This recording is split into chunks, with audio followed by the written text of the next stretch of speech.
hip flexion and extension from a quadruped position. So the quadruped position will be on our hands and knees. We don't want to be an excessive extension or excessive flexion.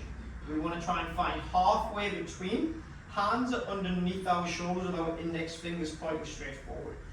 There will be a little bit of lateral movement here, so we are going to shift onto the side that's going to stay on the ground. So there'll be a little shift over my left leg if I'm going to be training my right hand side. With this position, the goal is to stay as still as we can through our midline. So we're going to look to take the knee up towards the chest with no change of movement in the spine, and then take the sole of the foot up towards the ceiling with no change of movement in the spine. Go nice and controlled, taking anywhere between 3 and 6 seconds. Find as much flexion as you can. You're going to feel this pinching in the hip flexor a little bit, or contracting the hip flexor, should I say. And then for extension, we should feel this in the upper hamstring and glute. What we don't want to see is when we come forward that the back rounds to get more hip flexion and that the back extends to get more hip extension. So we're trying to keep nice and controlled, knees close to your chest as you can, keeping that neutral spine, and sole of the foot as close to the ceiling as you can while maintaining that neutral spine. Tall kneeling hip extension. We're going to use this exercise to get a really good glute contraction. Okay, we're going to talk about where the ribs are and where the pelvis is, so we can get the diaphragm and the pelvic floor to stack, using our glutes and our core muscles to really feel that position and fire those glutes up as time goes on. So we're going to start tall kneeling. So that will be this position here where we're upright, our breastbone's pointing straight forwards. We're going to take our hands on our waist with our thumb pointing forwards. That's going to basically take our elbows nice and wide and help us start to round through that rib cage a little bit. We're not trying to physically round where we're leaning forward and our breastbone's pointing towards the floor. We want to stay quite tall in that position.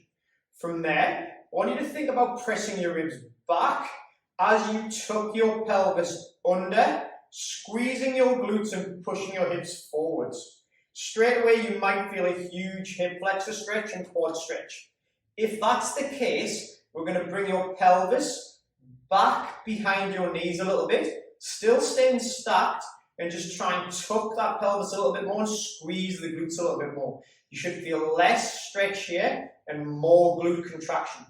Once we've got the glutes to switch on, we can either hold this for time or we can focus on breath. But what we want to try and think is our rib cage is pressing back to stay stacked over our pelvis, and we're squeezing our glutes, pushing our pelvis forward to create more hip extension, okay? Over time, we should be able to have our pelvis tucked nice and strong, glutes contracting, and our spine stacked over the knees. So in that position, nice and strong. Standing hip flexion holds. So I'm just going to use a stick in this video for balance, but you can use a wall. In fact, I'd encourage you to use a wall and just hold on to something. So for this movement, what we're looking to do is keeping a nice long spine. We're tall. We don't want to round the spine to get the knee closer to your chest. So in this position, we're going to bring the knee up. Use your hand to pull your knee up as high as you can. We're going to hold, actively contract the muscles in the hip flexor and the quad, and we're going to hold for 1, 2, 3, 4, 5, and then slowly lower back down. Raise the leg back up, pull it as high as you can, hold, squeeze the quad, squeeze the hip flexor, and hold for 5, 4, 3, 2, 1, and then let it come down. What you might have seen in that rep is the leg starts to drop. We want to try and keep it as high as you can to train the active range of motion in our hip flexion. We might be able to get the knee all the way up here with a nice straight spine, but as soon as we let go, if it drops, you don't own that range. So we want to try and hold without moving, squeeze, 5, 4, 3, 2, 1, and then let it lower down. Tall kneeling hinges. So for this exercise, we want to use a wall where we can press our forefoot, not the heel so much, into a wall, okay?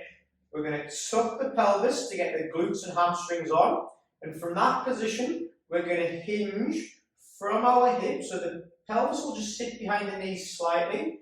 As we lean forwards, as far as we feel we can, hamstrings are on, and then drive your pelvis forwards, okay? There should be no movement in the spine. We're going to stay stacked, so the ribs are back, the pelvis is tucked, and we're going to hinge over.